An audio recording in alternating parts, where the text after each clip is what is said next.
After a long wait, we finally have brand new first look details on Sonic the Hedgehog 4. The production is officially rolling. The new character castings and new first look plot details are here, along with news that a legendary Oscar-winning actor just joined the cast in a mystery role that nobody saw coming. On top of that, we have new first look details on Neo Metal Sonic, and a fresh update on whether Jim Carrey is really coming back as Robotnik.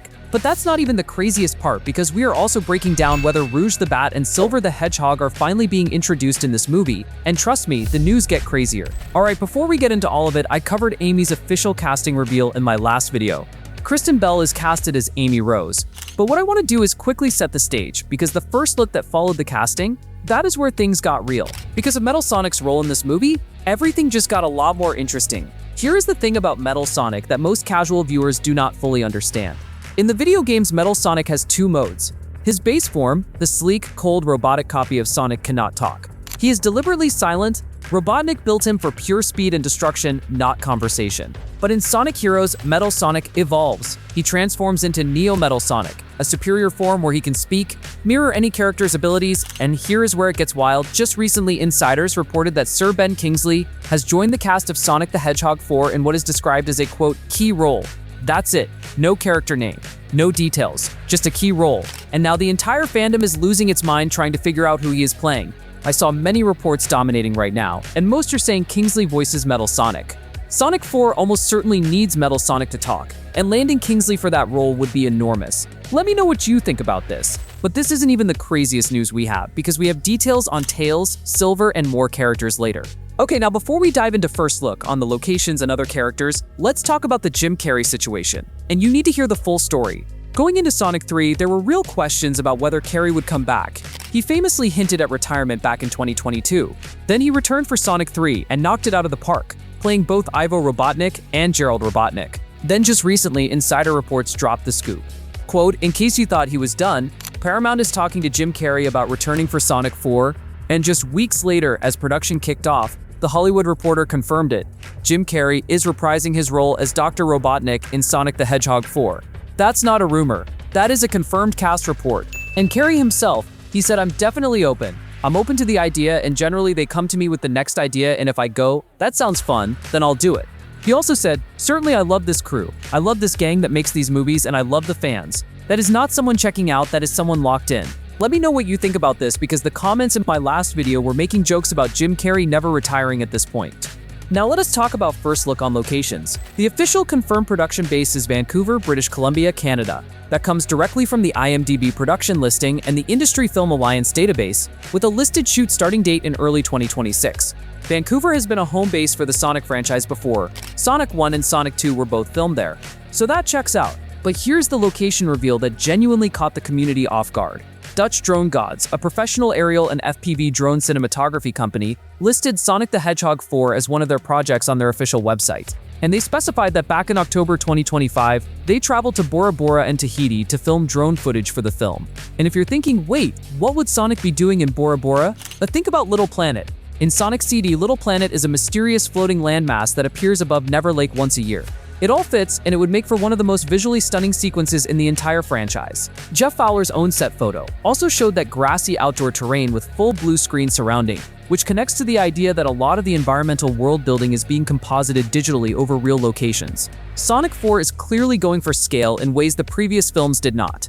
Now for some news that is going to disappoint a lot of people, like myself, but I guess you can say it makes sense. Reports have said that Silver the Hedgehog will not be appearing in Sonic the Hedgehog 4. Despite all the fan hype, despite the time travel connections, despite the fact that Silver is essentially the franchise's main time-traveling character, he is being held back. Silver the Hedgehog first appeared in Sonic the Hedgehog 2006, originating from a dystopian future and traveling back in time, armed with powerful psychokinesis to prevent it. Sound familiar? Yes. That is basically the same premise as the leaked Sonic 4 plot. The difference is that Amy is filling that role in this film. If Silver showed up in the same movie doing the same thing, it would undercut Amy's entire arc. And honestly, Sonic 4 already has Amy, Metal Sonic, Eggman, Stone, the Wachowskis, and potentially Ben Kingsley's mystery character. It cannot absorb another full origin story. While we are on characters who won't be in Sonic 4, let us talk about Rouge the Bat, because this one has been a frustration point for hardcore Sonic fans for 3 movies now. In the games, Rouge is a jewel thief, a gun undercover agent, Knuckles' rival, and one of Shadow's closest allies. She was central to Sonic Adventure 2, the same storyline that Sonic 3 loosely adapted. and she was nowhere to be found. The problem, as reports have broken down, is that her natural introduction has already been bypassed. In the games, Rouge's role is deeply tied to Shadow breaking free from Ji-Yuan's prison island, a moment that's already been reinterpreted in Sonic 3. Reintroducing her now without that context means she arrives with no organic hook. But I think the most realistic scenario is that Rouge shows up in a post-credit scene similar to how Amy was introduced in Sonic 3, setting her up for a full role in a Shadow spin-off or Sonic 5. A Shadow standalone project is reportedly already in early development, and that would be the perfect venue to finally give Rouge her flowers. But let me know what you think about this. Now, I saw a lot of people wanted Tails details for Sonic 4. Here's something the writers themselves teased, and it's one of those details that sounds like a joke until you realize they're actually serious. Writer Pat Casey in a recent interview said this about Tails: "When you're fighting a boss, it's Sonic's job to stay alive, and it's Tails' job to just fling his corpse at the bad guy over and over again. Maybe we should explore that in the movie sometime." The fact that Tails is immortal, that is a direct reference to a game mechanic from Sonic the Hedgehog 2 where a second player could control Tails and essentially respawn infinitely without affecting Sonic's life count. The writers describe that as potential movie material, means Tails could have a storyline built around this almost supernatural durability, a quirky comic but emotionally resonant thread about what it means to keep getting back up, no matter the odds. That is exactly the kind of game-accurate but cinematically fresh idea that has made this franchise work.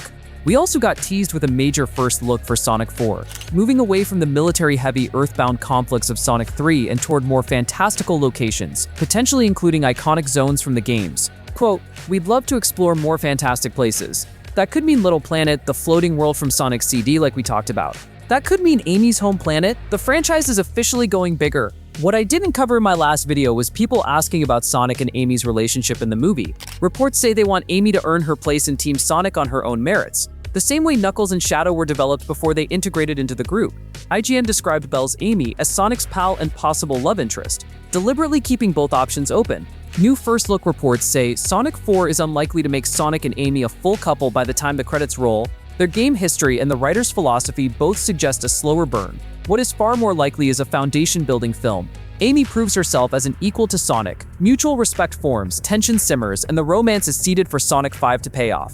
Paramount released the first full Sonic 3 trailer on August 27, 2024, exactly 4 months before the December 20th release. Apply that math to Sonic 4's March 19, 2027 target, and your window opens around November 2026 for a full trailer. But there is a much earlier window that is legitimately exciting. Paramount is confirmed to be attending Cineacon on April 16, 2026. Cineacon is historically where big Sonic franchise moments happen. It is where Keanu Reeves' Shadow was first teased before the official announcement. With Sonic 4 now actively filming, production underway, and Kristen Bell just confirmed, there is a real chance Cineacon 2026 gives us a title reveal, early concept art, or even an official character first look. Let me know what you think about all this and what you are most excited for. I am Brian from Cinema Surge, and I will be watching every move Paramount makes on this one right alongside you. Make sure you like and subscribe so you don't miss a single update as this film continues to develop, because I will keep making updates about your favorite movies.